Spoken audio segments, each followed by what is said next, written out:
అధ్యక్ష మాట్లాడుతుండేది అబద్ధాలు మాట్లాడుతున్నారనే విషయం మొత్తం మీడియా అంతా చూస్తున్నారు, రాష్ట్రం అంతా చూస్తున్నారు అధ్యక్ష. కాదు అధ్యక్ష, అసత్యాలు మాట్లాడుతున్నారు. మేము రాగానే మొదటి సంతకం మెగా డిఎస్సి ముఖ్యమంత్రి గారు సంతకం పెట్టారు. అన్నా క్యాంటీన్లు మొదలు పెట్టాం, పెన్షన్ ఇచ్చాం అధ్యక్ష, పెన్షన్లు పెన్షన్ ఇచ్చాం అధ్యక్ష, దీపం 2 కింద సిలిండర్లు ఇచ్చాం అధ్యక్ష. ఉన్నారు కదా మరి సిపిఎస్ రద్దన్నారు, వాళ్ళు ఏం చేశారు అధ్యక్ష? 2000 రూపాయలు పెన్షన్ 3000 చేసేస్తామన్నారు అధ్యక్ష. 5 సంవత్సరాలైనా చేయలేకపోయినారు అధ్యక్ష. వాళ్ళు చేసిన అప్పులు మేము తీర్చుకుంటూ మళ్ళీ సంక్షేమ పథకాలు ఇస్తున్నాం. సంపద సృష్టించాం. మేడం కూర్చోండి.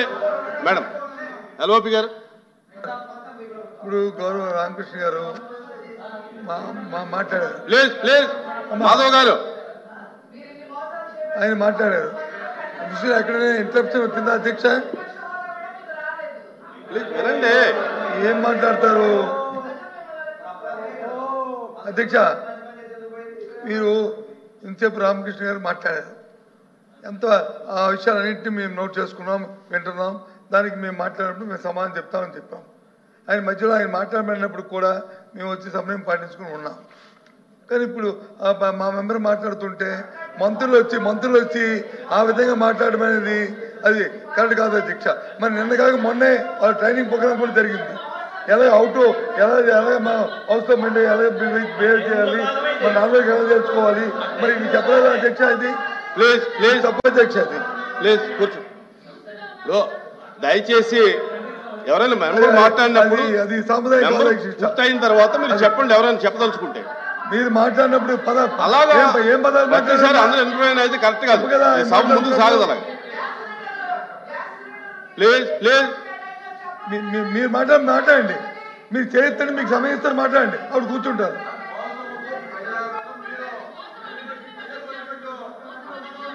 రాంభూపాల్ రెడ్డి గారు నా అమ్మ మాట్లాడు.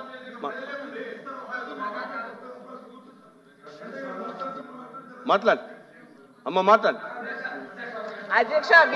మంత్రి గారు. అధ్యక్ష నేను ఒకటి చెప్తా అధ్యక్ష. ఇప్పుడు ఎల్ఓపిగా ఉన్న వ్యక్తి సభ్యులు పోయిన సభలో మేము ఒక ప్రశ్న అడిగాము అధ్యక్ష. అన్నా క్యాంటీన్ మోతేస్తున్నారండి, మీ పేరు మా ఏదైనా పెట్టుకోండి, కానీ పేరు ఇష్టం వచ్చి పెట్టుకోండి అన్నప్పుడు వారు ఏం సమాధానం ఇచ్చారంటే గతంలో జరిగిన దీనికి సంబంధం ఏంటంటే సభ్యులు ఉన్నారు, వాళ్ళు ఏమన్నారంటే